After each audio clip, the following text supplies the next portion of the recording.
Hello प्यारे बच्चों, welcome to my YouTube channel. स्वागत है आप सबका study with Usha ma'am channel पे। आज हम 8th क्लास का सामाजिक विज्ञान का जो सैम्पल पेपर है जो डिपार्टमेंट की तरफ से आया हुआ है उसको सॉल्व करेंगे। ठीक है, आपका पेपर बिल्कुल इसी तरीके से आएगा जिस तरीके का ये सैम्पल पेपर है। ठीक है, तो वीडियो को प्लीज़ लास्ट तक ज़रूर देखना, आपको इससे एग्ज़ाम में बहुत ही मदद मिलेगी। ठीक है, चलिए स्टार्ट करते हैं। वो सबसे पहले आपके इसमें MCQ है। ठीक है, पहले हम वो करते हैं। तो पहला क्वेश्चन है कि सही मिलान की पहचान कीजिए। ठीक है, तो आपको देखना है कि उससे पूछ क्या रहा है। वो हमसे पूछ रहा है सही क्या है इसमें।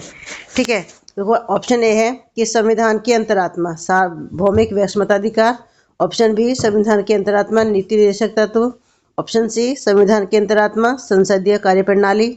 ऑप्शन डी संविधान के अंतरात्मा मौलिक अधिकार। ठीक है, तो हमें ये बताना है कि संविधान की जो अंतरात्मा है वो किसको कहा गया है। तो वो है हमारा जो मौलिक अधिकार है, मौलिक अधिकारों को संविधान की अंतरात्मा कहा गया है। तो ऑप्शन नंबर डी हमारा आंसर ठीक होगा। ठीक है, अब है प्रश्न नंबर 2। दिए गए कथनों को पढ़कर धर्मनिरपेक्ष देश की पहचान कीजिए। पहला है ए फर्स्ट कि देश ई में सभी धर्म को मानने वाले लोगों को समान अधिकार दिए गए हैं। ठीक है, दूसरा है देश एफ में सिर्फ एक धर्म के लोगों को ही वोट डालने का अधिकार है। तीसरा है कि देश जी में एक धर्म को राजकीय धर्म के रूप में बढ़ावा दिया गया है। चौथा है कि देश एच में एक धर्म के मतों का मूल्य दूसरे धर्म के मतों के मूल्य से अधिक है। तो आप देखिए कि सबसे पहले तो हमें कि धर्मनिरपेक्ष देश किसे कहते हैं, यानी कि धर्मनिरपेक्ष देश में क्या होता है कि वहाँ पे सभी धर्म को मानने वाले जो लोग होते हैं ना उनको समान अधिकार दिए जाते हैं। तो इस तरह अगर हम देखेंगे तो जो हमारा देश ई, ठीक है, यानी कि जो देश ई है हमारा ये ई में है कि सभी धर्म के मानने वालों को समान अधिकार दिए गए हैं। तो हमारा ऑप्शन नंबर देश ई ठीक होगा। ठीक है, अब है हमारा प्रश्न नंबर 3। लोकसभा में निर्वाचित सदस्यों की कुल संख्या, इसमें निर्वाचित सदस्यों की संख्या पूछी है। ठीक है, तो इसमें हमारा option A 523, B 533, option C 543, option D 553। तो आंसर है हमारा ऑप्शन नंबर सी 543। जो सदस्य होते हैं उनको जनता के द्वारा चुनकर संसद में भेजा जाता है। ठीक है, प्रश्न नंबर 4 कि उचित विकल्प की सहायता से रिक्त स्थान की पूर्ति कीजिए। भारतीय संविधान के अनुच्छेद 21 में डैश प्रदान किया गया है। ए जीवन का अधिकार, बी संवैधानिक उपचारों का अधिकार, सी शोषण के विरुद्ध अधिकार, डी समानता का अधिकार। तो देखिए जो हमारा 21 है वो हमें देता है जीवन का आधार। ऑप्शन नंबर ए हमारा सही आंसर होगा। ठीक है, 5वां अनुसूचित जाति अनुसूचित जनजाति अत्याचार निवारण अधिनियम किस वर्ष पारित किया गया। Option A 1969, option B 1979, option C 1989, option D 99। तो आंसर है हमारा ऑप्शन नंबर सी 1989 जो है ये हमारा आंसर ठीक है। प्रश्न नंबर 6 निम्नलिखित में से कौन सा मृदा निर्माण का कारक नहीं है बताना है। ठीक है, तो आंसर ऑप्शन है ए समय, बी गठन, सी जैव पदार्थ, डी जलवायु कारक। तो देखिए आपका समय, जैव पदार्थ और ये जलवायु कारण ये तो मृदा निर्माण का कारक है, लेकिन जो ऑप्शन नंबर बी है, बी हमारा आंसर होगी। ये जो गठन है ये मृदा निर्माण का कारक नहीं है। ठीक है, प्रश्न नंबर 7 निम्नलिखित में कौन सी फसल शीत ऋतु में उगाई जाती है। ए चावल, बी गेहूं, सी तरबूज, डी ककड़ी। ठीक है, तो आपको बताया शीत ऋतु में जो गेहूं है इसको शीत ऋतु में उगाया जाता है। तो आंसर नंबर बी हमारा ठीक है। ठीक है, प्रश्न नंबर 8 निम्नलिखित में से उद्योगों को प्रभावित करने वाले कारकों की पहचान करके सही विकल्प का चयन कीजिए। पहला ऑप्शन है ए कच्चा माल, बी श्रम, तीसरा बाजार, चौथा पूंजी। तो ऑप्शन है आपका कि पहला और दूसरा, बी 2 और 3, सी केवल 3 व 4 या डी ऑप्शन 1 2 3 व 4 सभी। तो आंसर है 1 2 3 और 4, यानी कि ये चारों है, ये चारों हमारे उद्योग की स्थिति को प्रभावित करने वाले कारक हैं। ठीक है, प्रश्न नंबर 9 भारत का औसत जनसंख्या घनत्व कितना है।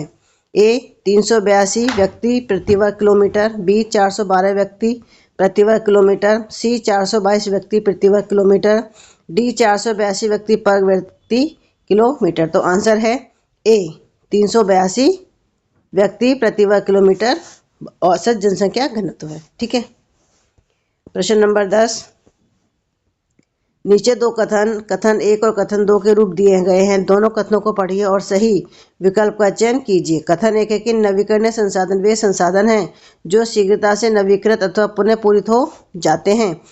कथन 2 कि अनवीकृत संसाधन वे संसाधन हैं जिनका भंडार सीमित है। अब विकल्प है हमारे पास ए कथन 1 और कथन 2 दोनों सही हैं। कथन बी ऑप्शन बी की कथन 1 और कथन 2 दोनों गलत हैं। ऑप्शन सी कथन 1 सही परंतु कथन बी गलत है।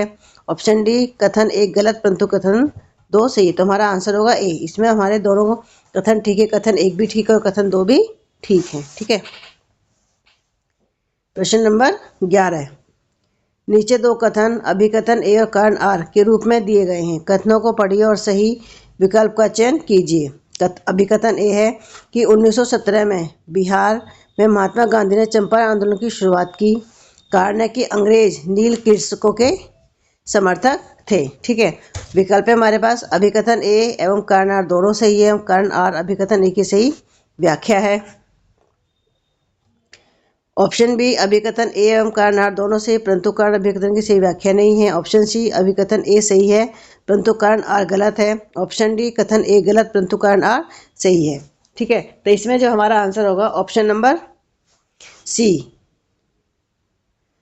ठीक है। यानी जो अभिकथन एक तो सही है, ठीक है, और लेकिन जो कारण है वो सही नहीं है।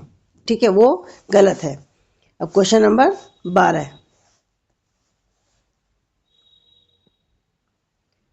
सालबाई की संधि किस वर्ष हुई? ए 1782, बी 1792, सी 1795, डी 1802। तो आंसर है हमारा ए 1782 में सालबाई की संधि हुई थी। क्वेश्चन नंबर 13, उचित विकल्प की सहायता से रिक्त स्थान की पूर्ति कीजिए। सन 1900 में बिरसा मुंडा की मृत्यु डैश से हो गई थी। ऑप्शन है ए मलेरिया, सी चिकनगुनिया, बी चिकनगुनिया, सी हैजा और डी तपेदिक। तो आंसर है सी हैजा से जो बिरसा मुंडा थी इसकी मृत्यु हो गई थी। क्वेश्चन नंबर 14, बहादुर शाह जफर की मृत्यु किस स्थान पर हुई? ए रंगून, बी मलेशिया, सी चीन, डी ब्रिटेन। ठीक है। तो आंसर है ए रंगून में बहादुर शाह जफर की मृत्यु हुई थी। प्रश्न नंबर 15, कि रविंद्रनाथ टैगोर ने शांति निकेतन की शुरुआत कब की? ए 1901, बी 1902, सी 1903, डी 1904। तो आंसर है ए 1901 में रविंद्रनाथ टैगोर ने शांति निकेतन की शुरुआत की थी। ठीक है। ये देखो ये 15 क्वेश्चन आपके एक नंबर के थे। अब है आपके 2 नंबर के। 2 नंबर में आपको देखो क्योंकि 2 नंबर का है तो आपको 2 ही पॉइंट लिखने से ज़्यादा पॉइंट आपको नहीं लिखने हैं। ठीक है। और इसमें अथवा दे रखा है। अथवा का मतलब होता है कि दोनों क्वेश्चन में से आपको एक ही क्वेश्चन करना है। ठीक है। लेकिन मैंने आंसर दोनों के लिखे हैं। तो पहला ए है कि ज्योतिबा फूले द्वारा समाज सुधार के लिए किए गए किन्हीं 2 कार्यों का उल्लेख कीजिए। क्योंकि 2 ही पूछा है, 2 ही नंबर तो हम 2 ही पॉइंट लिखेंगे। तो आंसर है पहला पॉइंट है कि महिला और दलितों को शिक्षा को बढ़ावा देना। दूसरा है जातिगत भेदभाव तथा ब्राह्मणवादी वर्चस्व को खत्म करने के लिए सत्यशोधक समाज की स्थापना की थी। ठीक है। अथवा वाला क्वेश्चन है कि विधवा पुनर्विवाह के समर्थन में ईश्वर चंद्र विद्यासागर द्वारा किए गए कार्यों का उल्लेख कीजिए। तुम्हारा अथवा वाला आंसर है पहला है कि 1856 में विधवा पुनर्विवाह अधिनियम पारित हुआ जिसने विधवाओं को कानूनी रूप से दोबारा शादी करने का अधिकार दिया। दूसरा, उन्होंने विधवाओं और अन्य महिलाओं की दयनीय स्थिति को देखते हुए उनके लिए शिक्षा और आश्रय की व्यवस्था की। प्रश्न नंबर 3, रोलर सत्याग्रह के कारणों का परीक्षण कीजिए। तो पहला है कि इसने भारतीयों को एकजुट किया और स्वतंत्रता संग्राम को जन आंदोलन में बदल दिया जिसमें किसान, कारीगर और आम लोग शामिल हुए। दूसरा है कि यह बड़ा जन आंदोलन था जिसने गांधी जी को एक जन नेता के रूप में स्थापित किया। प्रश्न नंबर 4, जन सुविधा उपलब्ध कराने में सरकार की भूमिका का विश्लेषण कीजिए। तो आंसर है कि भारतीय संविधान के तहत जीवन के अधिकार में स्वास्थ्य, शिक्षा, स्वच्छ पानी जैसी सुविधाएं, बुनियादी सुविधाओं तक पहुंच शामिल है जो सरकार की जिम्मेदारी है। दूसरा है कि सरकार लोगों द्वारा दिए गए टैक्स से धन जुटाती है और इसी से जन सुविधाओं का निर्माण और रखरखाव करती है। प्रश्न नंबर 5, भारतीय न्याय व्यवस्था में जनहित याचिका की भूमिका का उल्लेख कीजिए और अथवा कि दीवानी मुकदमों में कोई 2 उदाहरण दीजिए। तो आंसर है पहला कि भारतीय न्यायपालिका में जनहित याचिका एक क्रांतिकारी कानूनी व्यवस्था है जो वंचितों और कमजोर वर्गों के लिए न्याय सुनिश्चित करती है। दूसरा है, यह सामूहिक हितों जैसे पर्यावरण, मानवाधिकार, सार्वजनिक स्वास्थ्य की रक्षा करती है। अब अथवा वाला क्वेश्चन है कि दीवानी मुकदमे के कोई 2 उदाहरण दीजिए। तो आंसर है दीवानी मुकदमे के 2 उदाहरण। पहला है संपत्ति विवाद। 2 भाई बहन अपनी पैतृक संपत्ति के बंटवारे के लिए मुकदमा दायर करते हैं। दूसरा है मानहानि, किसी की प्रतिष्ठा को ठेस पहुंचाने पर हट जाने का दावा। ठीक है। प्रश्न नंबर 6 कि भारतीय संसदीय शासन पद्धति का विश्लेषण कीजिए। देखो ये 3 नंबर का है तो हम इसमें 3 पॉइंट लिखेंगे। ठीक है। तो आंसर है कि भारतीय संसदीय प्रणाली एक लोकतांत्रिक व्यवस्था है। पहला पॉइंट है जिसमें राष्ट्रपति नाम मात्र के और प्रधानमंत्री वास्तविक प्रमुख होते हैं। दूसरा पॉइंट कि मंत्रिपरिषद सामूहिक रूप से लोकसभा के प्रति उत्तरदायी होती है। थर्ड पॉइंट, संसद सर्वोच्च विधायी संस्था होती है। ठीक है। अब अथवा वाला क्वेश्चन है कि भारतीय संघवाद का विश्लेषण कीजिए। आंसर है भारतीय संघवाद केंद्र और राज्यों के बीच शक्तियों के बंटवारे पर आधारित है। पहला पॉइंट है जिसमें भारत का संविधान सर्वोच्च है और यह विविधता में एकता सुनिश्चित करता है। दूसरा, केंद्र और राज्य स्तर पर सरकारें होती हैं, दोनों के अपने अपने क्षेत्राधिकार होते हैं। तीसरा, न्यायपालिका संविधान की व्याख्या करती है और केंद्र राज्य विवादों में निर्णायक की भूमिका निभाती है। ठीक है। अब है प्रश्न नंबर 7, भारत में कृषि को प्रभावित करने वाले कारकों की व्याख्या कीजिए। तो आंसर है कि भारत में कृषि को प्रभावित करने वाले कारक निम्नलिखित हैं। पहला है जलवायु, वर्षा, तापमान और आर्द्रता फसलों के लिए सबसे महत्वपूर्ण है जो पानी की उपलब्धता और वृद्धि को प्रभावित करते हैं। दूसरा है मृदा, मिट्टी की उर्वरता, बनावट, जल निकासी और रासायनिक संतुलन फसल की पैदावार के लिए महत्वपूर्ण है। तीसरा है प्रौद्योगिकी, उच्च उपज वाले बीज, रासायनिक उर्वरक, कीटनाशक और आधुनिक मशीनरी उत्पादकता बढ़ाते हैं। ठीक है। अब हमारा अथवा वाला कि स्थानांतरित कृषि की विशेषताओं की व्याख्या कीजिए। स्थानांतरित कृषि की विशेषताएं निम्नलिखित हैं। पहला है काटना और जलाना, किसान जंगल या झाड़ियों को काटते और जलाते हैं जिससे निकलने वाली राख मिट्टी में पोषक तत्व मिलाती है। दूसरा, अस्थायी खेती, यह एक अस्थायी व्यवस्था है जहां पहले छोड़ी गई भूमि पर प्राकृतिक वनस्पति फिर से उगती है। तीसरा, विविध फसलें, एक ही खेत में कई प्रकार की फसलें जैसे मक्का, धान, कद्दू, तिल आदि एक साथ बोई जाती हैं। अब प्रश्न नंबर 8, देखिए 5 नंबर का तो हमें इसमें 5 पॉइंट लिखने पड़ेंगे। ठीक है।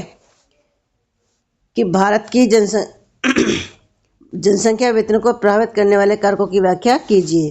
तो आंसर है कि जनसंख्या वितरण को प्रभावित करने वाले कारक। पहला है भौगोलिक कारण, समशीतोष्ण और मध्यम जलवायु वाले क्षेत्र अधिक आबादी वाले होते हैं जबकि अत्यधिक गर्म या ठंडे मरुस्थल और बर्फीले क्षेत्र कम बसे होते हैं।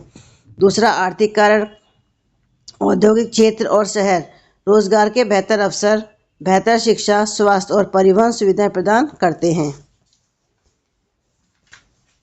तीसरा है सामाजिक और सांस्कृतिक कारक, बेहतर शैक्षिक और चिकित्सा सुविधाएं वाले क्षेत्र अधिक आबादी वाले होते हैं। चौथा, राजनीतिक कारक,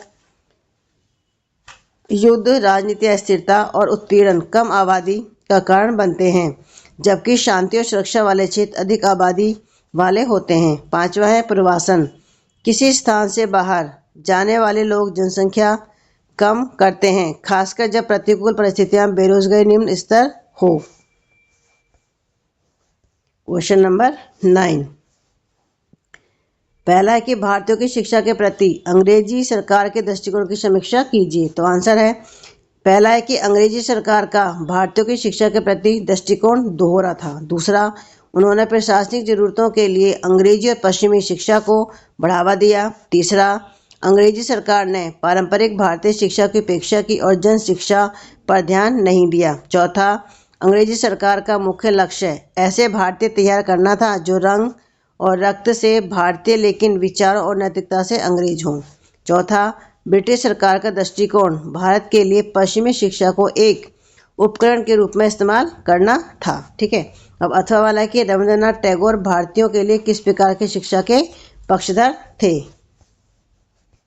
आंसर है पहला पॉइंट है कि रविंद्रनाथ टैगोर रविंद्रनाथ टैगोर प्राकृतिक, सर्वांगीण और रचनात्मक शिक्षा के पक्षधर थे। उन्होंने विद्यार्थियों को खुले वातावरण और प्रकृति की गोद में शिक्षा प्राप्त करने पर जोर दिया, जिससे उनका शारीरिक एवं मानसिक विकास हो सके। तीसरा, अंग्रेजी माध्यम की शिक्षा के आलोचक थे और मानते थे कि शिक्षा मातृभाषा में होनी चाहिए। चौथा, शिक्षा का लक्ष्य केवल बौद्धिक नहीं बल्कि शारीरिक, सामाजिक, नैतिक और आध्यात्मिक पहलुओं का पूर्ण विकास होना चाहिए। पांचवा, अत्यधिक अनुशासन और दबाव का विरोध किया। स्कूल को आश्रम जैसे जीवंत स्थान मानते थे। देखिए, अब ये हमारे खंड के में आपके केस स्टडी यानी कि अनुच्छेद पर आधारित क्वेश्चन है। आप में इसमें ज़्यादा दिमाग नहीं लगाना है, बस अनुच्छेद को पढ़ना है, उसको समझना और आंसर को आपको इसमें से ही लिखने हैं। ठीक है, सारे आंसर आपको इसी जो अनुच्छेद दिया होता है इसमें से मिल जाते हैं।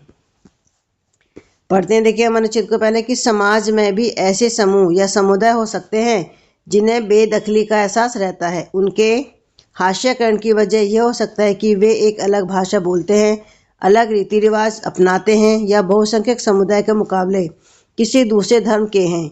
वे अपनी गरीबी के कारण सामाजिक हैसियत में कमतर माने जाने की वजह से और शेष लोगों के मुकाबले कमतर मनुष्य के रूप में देखे जाने की वजह से खुद को हाशिए पर महसूस करते हैं।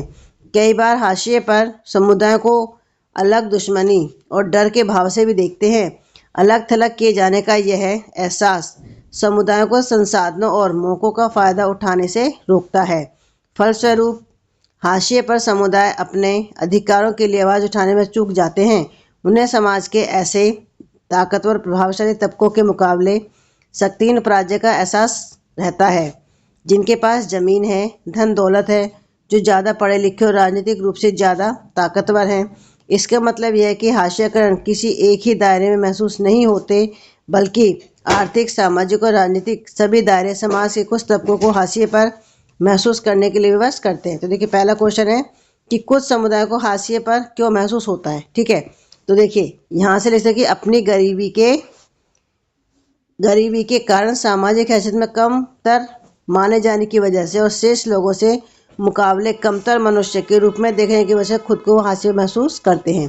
तो आपका आंसर यहाँ से हो जाएगा तीसरी लाइन में, ये पहला पैराग्राफ। ठीक है, तीसरी लाइन से आपका यहाँ तक ये हो जाएगा। दूसरा है कि हाशिए पर समुदाय संसाधनों मौकों का लाभ क्यों नहीं उठा पाते।